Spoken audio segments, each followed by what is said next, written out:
वर्ष 2014 रूस का सबसे महत्वाकांक्षी स्टेल्थ फाइटर प्रोग्राम SU-57 और उसको देखने के लिए पहुंचती है भारतीय वायुसेना की एक हाई लेवल टीम। शुरुआत में सब कुछ सामान्य चल रहा था। फाइटर जेट ने शानदार डेमो फ्लाइट दिखाई, लेकिन जैसे ही एयरक्राफ्ट लैंड हुआ, अचानक उसके इंजन सेक्शन में बहुत बड़ी आग लग गई। आग इतनी बड़ी थी कि इंडियन एयरफोर्स के अधिकारियों को तुरंत एयरबेस से बाहर ले जाया गया। और यहीं से शुरू होती है वो कहानी जिसने भारत के 5th जनरेशन फाइटर एयरक्राफ्ट यानी FJFA प्रोग्राम की दिशा ही बदल दी। लेकिन कहानी यहीं खत्म नहीं होती है। जिस प्रोटोटाइप में आग लगी थी, उसी डैमेज एयरक्राफ्ट को रूस ने रिपेयर करके आज नाम दिया है SU-57D। यानी कि जिस ट्विन सीट वेरिएंट को लेकर हम तारीफें कर रहे हैं, जिस ट्विन सीट वेरिएंट को लेकर ये दावा किया जा रहा है कि इंडियन एयरफोर्स अब इसको एक्सेप्ट करने के लिए तैयार है, ये वही एयरक्राफ्ट था जिसमें कभी इंडियन एयरफोर्स के अधिकारियों के सामने आग लगी थी। तो आखिरकार क्या था पूरा मामला? भारत ने FJFA क्यों छोड़ा और क्यों अब रूस पुराने डैमेज्ड प्रोटोटाइप को दोबारा उड़ा रहा है? आज के इस वीडियो में हम इस पूरी कहानी को डिटेल में समझेंगे। 2000 के दशक में भारत और रूस मिलकर के एक एम्बिशियस प्रोग्राम की शुरुआत करने का फैसला करते हैं, या यूं कह लें 2000 का दशक खत्म ही हो रहा था और रूस और भारत ने एक नए कोलैबोरेशन को फॉर्म करने पर बात करनी शुरू कर दी, जिसका नाम था FJFA यानी 5th जनरेशन स्टेल्थ फाइटर या 5th जनरेशन फाइटर जेट। इसका बेस था रूस का डेवलपमेंट स्टेल्थ प्रोग्राम, जिसको हम T-50 के नाम से जानते थे, जिसे आज हम SU-57 के नाम से भी जानते हैं। और उस समय भारत की योजना ये थी कि रूस एयरक्राफ्ट डेवलप करेगा, भारत फंडिंग करेगा और कुछ टेक्नोलॉजीज डेवलप करने में मदद करेगा, और बाद में इंडियन एयरफोर्स के लिए एक कस्टमाइज्ड स्टेल्थ फाइटर बनेगा। ये वो दौर था जब रूस और भारत की दोस्ती अपने चरम पर थी। ऑलरेडी भारत रूस से MiG-29 और SU-30MKI जैसे अत्याधुनिक विमानों को रिसीव कर रहा था, और ये विमान भारतीय वायुसेना की ताकत बनते जा रहे थे। भारत को भरोसा था कि अगर हम रूस के साथ इस प्रोग्राम को ज्वाइन कर लेते हैं, तो हमें एक ऐसा मैच्योर फाइटर मिलेगा जो एक लंबे अरसे तक हमारी ज़रूरतों को पूरा कर सकेगा। और निस्संदेह उस समय कोई भी डिफेंस एनालिस्ट हो, कोई भी डिफेंस एक्सपर्ट हो, कोई भी भारतीय वायुसेना का अधिकारी हो, वो इससे इनकार नहीं कर पाएगा कि जब बात 5th जनरेशन फाइटर एयरक्राफ्ट की होती है, तो ये उस समय के हिसाब से कितनी बड़ी बात थी। उस समय चीन के J-20 प्रोग्राम पर तेजी से काम चल रहा था। अमेरिका के पास पहले से F-22 रैप्टर और F-35 मौजूद थे, और भारत को भी लगा कि फ्यूचर एयर वॉरफेयर में स्टेल्थ फाइटर होने बहुत ज़रूरी हैं। लेकिन शुरुआत से ही कई समस्याएं भारत के सामने आने लगी। 2014 रूस के जुकोस्की एयरफील्ड में SU-57 प्रोटोटाइप का डेमोन्स्ट्रेशन चल रहा था। यह प्रोटोटाइप था T-50-5R। Indian air force delegation aircraft को करीब से इवेलुएट कर रहा था। फ्लाइट खत्म हुई, एयरक्राफ्ट सेफली लैंड भी हुआ, लेकिन तभी अचानक उसके राइट इंजन सेक्शन में आग लग गई। वीडियो और तस्वीरों में एयरक्राफ्ट के ऊपर स्मोक और बर्न मार्क्स दिखाई दिए थे। रिपोर्ट्स के मुताबिक इंडियन एयरफोर्स अधिकारियों को तुरंत उस एरिया से बाहर कर दिया गया। एयरक्राफ्ट का एक्सेस रोक दिया गया, और इस घटना ने भारतीय पक्ष की चिंताओं को और ज्यादा बढ़ा दिया। अब सोचिए, भारत पहले से ही कुछ बातों को लेकर परेशान था। उसमें था engine reliability, stealth performance, radar cross section, technology transfer, work share agreement और सुपर क्रूज कैपेबिलिटी। और फिर डेमोन्स्ट्रेशन के दौरान ही एयरक्राफ्ट में आग लग जाना, ये इंसिडेंट सिंबॉलिक बन गया। हालांकि रूस ने एयरक्राफ्ट को बाद में रिपेयर कर लिया, लेकिन भारत का भरोसा उसके बाद से कमजोर पड़ने लगा। 2018 आते आते भारत ने प्रैक्टिकली FJFA प्रोग्राम से दूरी बना ली। इसके पीछे के कई बड़े कारण बताए जाते हैं।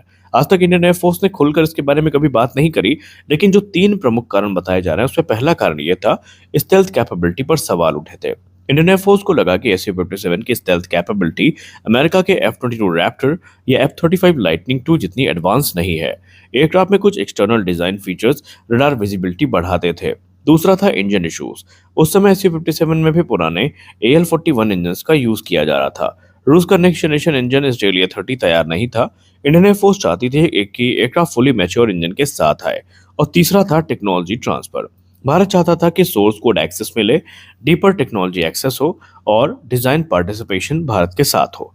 लेकिन रिपोर्ट्स की बात माने तो रूस इतनी डीप टेक्नोलॉजी शेयरिंग के लिए बिल्कुल भी उस समय तैयार नहीं था, क्योंकि कहीं ना कहीं रूस के अंदर भी यह लालच था कि हमने टेक्नोलॉजी विकसित करी है, तो कोई देश इसको इतनी आसानी से प्राप्त कैसे कर सकता है। चौथा कारण बताया जाता है कॉस्ट और डिलेज।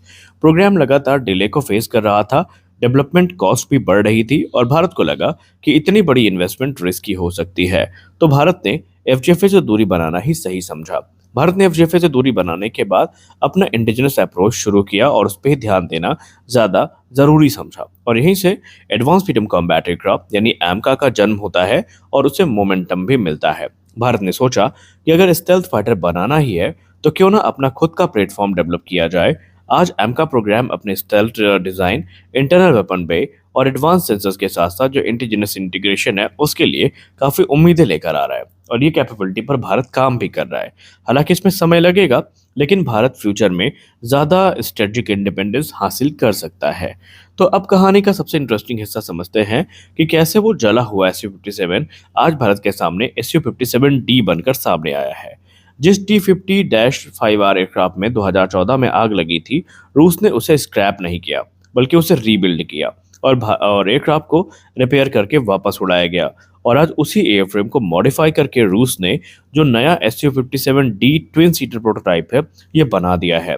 ये एयरक्राफ्ट हमें ट्विन सीट कॉन्फ़िगरेशन में देखने को मिलता है, पायलट ट्रेनिंग के लिए इस्तेमाल होता है, कॉम्प्लेक्स जो स्ट्राइक मिशन है उसमें मदद करेगा और इसके अलावा ये जो S-70 ऑर्गेनिक ड्रोन है उनके लिए एक मदरशिप की भूमिका भी निभा सकता है। इसके अलावा दूसरे जो लॉयल विंगमैन ड्रोन है वहां पर भी ये विमान काफी महत्वपूर्ण भूमिका निभा सकता है। यानी रूस अब SU-57 को सिर्फ एक फाइटर नहीं बल्कि future network centric warfare platform के तौर पर विकसित कर रहा है और ये चीज कहीं ना कहीं रूस के परिप्रेक्ष्य में जरूरी है। तो सबसे बड़ा सवाल ये है कि क्या भारत का FJFA छोड़ना सही था? देखिए, इसका जवाब सिंपल नहीं है। अगर भारत प्रोग्राम में बना रहता तो शायद आज भारत के पास स्टेल्थ फाइटर का एक्सपीरियंस होता, लेकिन वहीं दूसरी तरफ इंडिया हैवली डिपेंडेंट रहता, टेक्नोलॉजी एक्सेस लिमिटेड हो सकती थी, डिलेज और कॉस्ट बढ़ते रहते। FJFA को छोड़ने के बाद राफेल इंडक्शन तेज किया गया, SU-30 MKI में अपग्रेड पर ध्यान दिए गए, एमका प्रोग्राम को पुश किया गया और इंडिजिनस इकोसिस्टम मजबूत करने की कोशिश भारत की तरफ से की गई। और ये बात से आप इनकार नहीं करेंगे कि ये सारे स्टेप हमारे लिए वरदान से कम नहीं थे। आज भी भारतीय वायुसेना के सामने स्टेल्थ फाइटर गैप मौजूद है, लेकिन लॉन्ग टर्म पर्सपेक्टिव से इंडिजिनस कैपेबिलिटी बिल्ड करना शायद ज़्यादा स्ट्रेटेजिक फैसला माना जा सकता है। तो दोस्तों, एक एयरक्राफ्ट का फायर इंसिडेंट, एक फेल्ड पार्टनरशिप और एक ऐसा प्रोटोटाइप जो जलने के बाद भी खत्म नहीं हुआ बल्कि नए रूप में वापस आ गया, यही है SU-57 की कहानी, जिसको आज इस समय लोग काफ़ी ज़्यादा पसंद कर रहे हैं क्योंकि उनका मानना है कि रूस ने इतने बड़े सेटबैक के बाद भी हार नहीं मानी और उसने अपना वही एडवांस फाइटर आज भारत के सामने रखा है। अब देखना ये होगा कि रूस का SU-57 प्रोग्राम कितना उसको मैच्योर कर पाता है और भारत का एमका प्रोग्राम कितनी जल्दी आगे से बढ़ता है, क्योंकि इतना तो क्लियर है कि इस समय भारत जो है वो 5th जनरेशन फाइटर एयरक्राफ्ट की कमी महसूस जरूर कर रहा है, लेकिन भारत जल्दीबाजी में कोई ऐसा डिसीजन नहीं लेना चाहता जो आने वाले भविष्य में हमें महंगे पड़े। तो आपको क्या लगता है, क्या अब भारत को इस विमान को एक्सेप्ट करना चाहिए? क्या इस प्रोग्राम में भारत की वापसी आपको लगता है सही है? अपनी राय आप जरूर दें। मिलते हैं अगले वीडियो में, तब तक के लिए जय हिंद।